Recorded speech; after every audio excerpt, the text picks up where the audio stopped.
నమస్తే అండి. యూట్యూబ్ ప్రేక్షకులకు నా యొక్క నమస్కారాలు. ఈ మరుగుమందు చూసారా అండి? మరుగుమందులో రెండు రకాలు ఉంటాయి.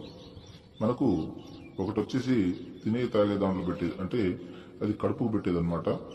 అది మనం అన్నంలో, కూరలో, చికెన్లో, మటన్లో, జ్యూస్లో, స్వీట్లో, కూల్ డ్రింక్లో అది పెట్టచ్చు. అంటే తినే తాగే దాంట్లో పెట్టాలి. అది కడుపుకు పెట్టేది వస్తుంది. ఇక రెండోది మనకు బట్టలకు, చెప్పులకు, తలకు, వంటికి ఏదో ఒక భాగాన పూసే మరుగుమందు వస్తుంది అనమాట. అది లిక్విడ్ వస్తుంది. అది పవర్ఫుల్ లిక్విడ్ అనమాట. అది కొద్దిగా అంటించినా ఇక మనం చెప్పినట్టు ఏంటారు, మన చెప్పు చేతులు ఉంటారు, అంటే వాళ్ళకు మనం చెప్పింది ఏదమవుతుంది అనమాట. దీంతో పాటు వశీకరణ పూజ కూడా చేస్తానండి. చాలా సంవత్సరాల నుంచి విడిపోయిన భార్యాభర్తలు కానీ, ప్రేమికులు కానీ, పిల్లలు కానీ, ఎవరైనా కానీ చాలా సంవత్సరాల నుంచి విడిపోయిన వాళ్ళని పీర్ల ద్వారా, వాళ్ళ ఫోటోల ద్వారా నేను వశీకరణ పూజ చేస్తాను. వశీకరణ పూజ చేసి వాళ్ళని దగ్గర చేస్తాను. నాకు చాలా మంది చెప్పారు, గురుగారు వాళ్ళ కాడ వీళ్ళ కాడ